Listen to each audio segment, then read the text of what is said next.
ఇవాళ హైదరాబాద్ ఉప్పల్ స్టేడియంలో జరుగుతున్న ఐపీఎల్ మ్యాచ్ లో సన్ రైజర్స్ హైదరాబాద్ బ్యాటర్లు వీర విహారం చేశారు.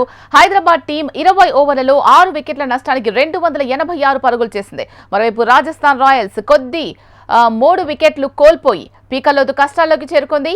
ఈ మ్యాచ్ లో హైదరాబాద్ టీం అద్భుతంగా రాణించింది. ఇషాన్ తన బ్యాటింగ్ నైపుణ్యంతో క్రికెట్ స్టేడియంలో ప్రజల్ని ఉర్రూతలూగించాడు. ఈ మ్యాచ్ లో సన్ రైజర్స్ హైదరాబాద్ గెలుపుపై క్రికెట్ విశ్లేషకులు ధీమా వ్యక్తం చేస్తున్నారు.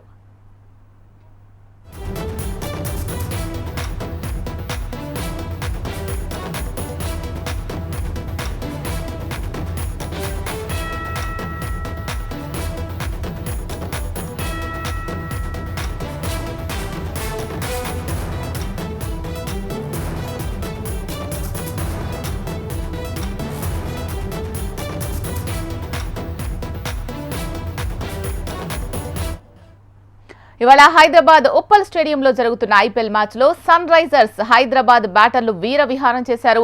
హైదరాబాద్ టీం 20 ఓవర్లలో 6 వికెట్ల నష్టానికి 286 పరుగులు చేసింది. మరోవైపు రాజస్థాన్ రాయల్స్ 3 వికెట్లు కోల్పోయి పీకల్లోతు నష్టాల్లోకి చేరుకుంది. ఈ మ్యాచ్ లో హైదరాబాద్ టీం అద్భుతంగా రాణించింది. ఇషాన్ తన బ్యాటింగ్ నైపుణ్యంతో క్రికెట్ స్టేడియంలో ప్రజల్ని ఉర్రూతలూగించాడు. ఈ మ్యాచ్ లో సన్ రైజర్స్ హైదరాబాద్ గెలుపుపై క్రికెట్ విశ్లేషకులు ధీమా వ్యక్తం చేస్తున్నారు.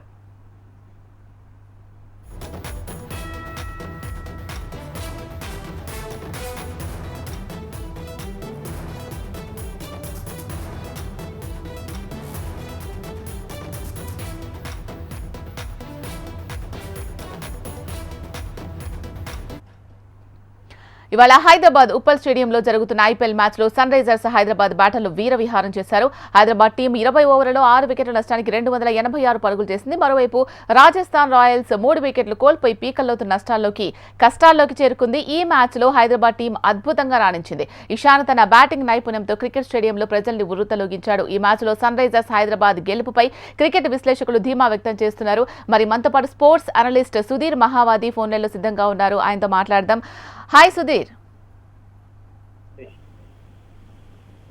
హలో చెప్పండి సుధీర్. షీలా, ఎలా అనిపించింది వాళ్ళ మ్యాచ్? సన్ రైజర్స్ హైదరాబాద్ దుమ్ము రేపినట్టుగా తెలుస్తోంది. అబ్సల్యూట్లీ ఫెంటాస్టిక్ బ్యాటింగ్ షీలా, అందులో డౌట్ లేదు. బికాస్ అండ్ మనం స్టార్టింగ్ లోనే చెప్పాం కదా, it's a good toss to lose అని చెప్పి, అండ్ అలాగే జరిగింది కూడా. అండ్ ప్యాట్ కమిన్స్ కూడా టాస్ ఓడిపోయిన తర్వాత వీ డోంట్ వరీ అని చెప్పాడు. మాకు బ్యాటింగ్ అయినా బౌలింగ్ అయినా ఏం ప్రాబ్లం లేదు. అండ్ బ్యాటింగ్ చేయడం ఫస్ట్ ఆఫ్ ఆల్ చాలా ఇంపార్టెంట్ అని కూడా చెప్పాడు. ఎందుకంటే చాలా ఎండగా ఉన్నప్పుడు బ్యాటింగ్ అనేది కొంచెం ప్లస్ పాయింట్ అవుతుందని చెప్పి. అండ్ దేవర్ ఆఫ్ రాలికింగ్ స్టార్ట్ అంటాం కదా షీలా, అటువంటి స్టార్ట్ లభించింది. 3 overs లో 40+ రన్స్ స్కోర్ చేశాడు. అండ్ అభిషేక్ అవుట్ అయిన తర్వాత ట్రావిస్ హెడ్ ఎక్కడ కూడా అసలు యాక్చువల్ గా ఆగినట్టుగా కనపడలేదు. అండ్ అతనితో పాటు ఈశాన్ కిషన్ విషయం కూడా మనం చాలా మాట్లాడాం. అతనికి ఆ హంగరీ అనేది ఉంది. ఎందుకంటే ఇండియన్ టీమ్ లో తన స్థానాన్ని కోల్పోయినాడు అతను. అండ్ మళ్ళీ కంబ్యాక్ చేయాలి అంటే ఇటువంటి స్కోర్స్ చాలా హెల్ప్ఫుల్ గా ఉంటాయి అతనికి. సో 2 బ్యాటర్స్ యాక్చువల్లీ బ్రహ్మాండమైనటువంటి స్ట్రోక్స్ ఆడారు. All around the wicket, mid wicket వైపు, మిడ్ ఆన్ వైపు, లాంగ్ ఆన్ వైపు. దట్టు మంచి టైమింగ్ తోటి ఎక్కడ కూడా మీకు స్లాగ్ హిట్టింగ్ లాగా కనబడలేదు. అండ్ రియల్ గా చెప్పాలంటే పట్టపగలే చుక్కలు చూపించారని చెప్పాలి రాజస్థాన్ రాయల్ బౌలర్స్ కు. అండ్ దట్టు ఆర్చర్ ఈ రోజు 76 రన్స్ ఇచ్చాడు. అంటే ఐపీఎల్ హిస్టరీలో అన్ని రన్స్ ఎవరు కూడా ఇంతవరకు ఇవ్వలేదు. మోహిత్ 73 ఇచ్చాడు. అండ్ ఈ రోజు ఒక కొత్త రికార్డ్ అతని పైన. అండ్ దట్టు ఆర్చర్ లాంటి బౌలర్ అన్ని రన్స్ ఇచ్చారంటే మీరు అర్థం చేసుకోవచ్చు ఎటువంటి బ్యాటింగ్ ఫేవరబుల్ కండిషన్స్ ఇక్కడ కనబడ్డాయో. So 2 batters batted brilliantly. And చివరికి నాట్అవుట్ గా కూడా నిలిచాడు ఇషాన్ కిషన్. తర్వాత నితీష్ కుమార్ రెడ్డి నుంచి ఒక మంచి క్విక్ క్యామియో టైప్ ఇన్నింగ్ చూసాం. క్లాస్ ను కూడా అదే రకంగా 30+ స్కోర్ చేశాడు. So it was wonderful batting display by Sunrisers Hyderabad.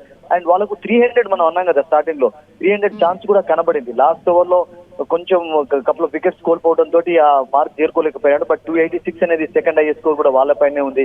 287 last year in Bengaluru. And today దాన్ని కొంచెం అధిగమించలేకపోయినా కానీ brilliant display. And maybe one of the matches లో ఇన్ దిస్ టోర్నమెంట్ ఆ 300 మార్క్ అనేది కూడా మనం చూడబోతున్నామని ఖచ్చితంగా ఈరోజు తెలిసిపోయింది మనకు షీలా. రెండో అత్యధిక పరుగులు సాధించారు అని తెలుస్తూ ఉంది. ఎలా సాధ్యమైందని మీరు అనుకుంటున్నారు? ఓవరాల్ గా మ్యాచ్ చూసినప్పుడు వీళ్ళ ఆట తీరు అద్భుతంగా ఉంది కదా, ఏ విధంగా సాధ్యమైందని మీరు అనుకుంటున్నారు? First of all they have got a fantastic batting lineup Sheela. వాళ్ళ లైనప్ చూడండి, మీకు అభిషేక్ అవుట్ అయిన తర్వాత మీకు క్లాస్ అండ్ వరకు, కమిన్స్ వరకు మంచి లైనప్ ఉంది. అండ్ ఈ రోజు అంకిత్ను కూడా తీసుకున్నారు. సో బ్యాటర్స్ అందరూ కూడా రాణించారు. ఎక్కడ కూడా ఎవరు తడబడ్డట్టుగా కనబడలేదు. మీకు ఫెయిలియర్స్ అనేవి లేవు అసలు యాక్చువల్ గా. టాప్ ఆర్డర్ అంతా కూడా క్లిక్ అయిందని చెప్పాలి. మీకు నితీష్ తర్వాత క్లాస్ వచ్చి 30 స్కోర్ చేయడం 30 సరిపోతుంది. ఆల్రెడీ ఎప్పుడైతే మీకు 150+ స్కోర్ ఉంటుందో అండ్ ఆ స్కోర్ సరిపోతుంది. సో ఏ బ్యాటర్ అయినా కానీ వస్తూనే ఇమీడియట్ గా టైం వేస్ట్ చేయకుండా ఆ యొక్క మొమెంటమ్ ను రిథమ్ ను కొనసాగించారు. సో దాంతో నేనేమనుకుంటానంటే ఆ స్కోర్ వాళ్ళకు పాసిబుల్ అయింది. సో అదర్వైజ్ 300 కూడా ఒక సమయంలో క్లియర్ గా పాసిబుల్ గా కనబడింది. బట్ అన్ఫార్చునేట్లీ లాస్ట్ ఓవర్ లో ముఖ్యంగా సందీప్ శర్మ కొంచెం టైట్ గా బౌలింగ్ చేశాడు. సో దాంతో అది పాసిబుల్ కాలేదు. బట్ స్టార్టింగ్ లో అనుకున్నట్టుగా 300 మార్క్ అనేది ఫస్ట్ మ్యాచ్ లోనే హైదరాబాద్ చేస్తుంది అన్నటువంటి ఒక ఛాన్స్ అయితే వాళ్ళకి కనబడింది. దాన్ని మిస్ చేస్తున్నా కానీ అద్భుతంగా బ్యాటింగ్ ఫేవరబుల్ గా కండిషన్స్ కూడా ఉన్నాయి. వాళ్ళు బ్యాట్మెన్ అద్భుతంగా వస్తుంటుంది. మనం అంటాం కదా హైదరాబాద్ కండిషన్స్ అలా ఉంటాయి. And they enjoy the conditions actually. And they attack each and every bowler. ఎవరిని కూడా స్పేర్ చేయలేదు అసలు యాక్చువల్ గా. సో తుషార్ కొంచెం ఆఫ్ ఆల్ ద బౌలర్స్ కొంచెం ఎకనామికల్ గా బౌలింగ్ చేశాడు. 3 వికెట్స్ కూడా అతడు పడగొట్టాడు. అండ్ తీక్షణ ఒక వికెట్ తీసుకున్నా కానీ అభిషేక్ శర్మ అతడు కూడా రన్స్ ఇచ్చాడు మనం చూసాం. సో ఏ బౌలర్ కూడా లెక్క చేయలేదు. ఓన్లీ నితీష్ ఓవర్ లో 1 ఓవర్ లో 9 రన్స్ రావడమే తక్కువ రన్స్ రావడం చూసాం. But otherwise every bowler was hit around in Uppal stadium here today.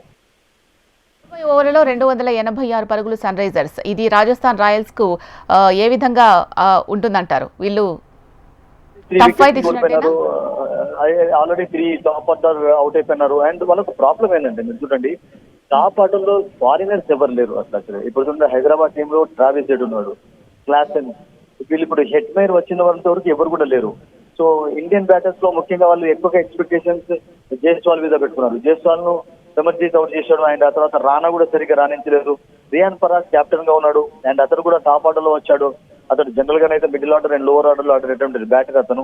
But నాకేమనిపించిందంటే అసలు యాక్చువల్ గా ఫస్ట్ వికెట్ పోయిన తర్వాత ఆ సెకండ్ వికెట్ పోయిన తర్వాత హెట్మేర్ లాంటి ప్లేయర్ టాప్ లో వచ్చినట్లయితే ఆ పవర్ ప్లే లో మీకు రన్స్ రావాలి. మీరు 286 టార్గెట్ చేంజ్ చేస్తున్నప్పుడు 287 చేసినప్పుడు you need runs in the power play. Power play లో కనీసం ఒక 80-90 రన్స్ వచ్చినట్లయితే దెన్ ఆ చేజ్ అనేది కొనసాగుతుంది. ఎందుకంటే బాల్ కొంచెం ఓల్డ్ అయిన తర్వాత మీకు రన్స్ కూడా ఎక్కువగా రావు. సో అది నేను అనుకుంటాను ఒక టాప్ ఆర్డర్ లో ఒక హెట్మేర్ లాంటి బ్యాటర్ ను దించకపోవడం అనేది కొంచెం వాళ్ళకు ఇబ్బందికరంగానే కనుక Samsung plate some good strokes actually ఇప్పటి వరకు అయితే.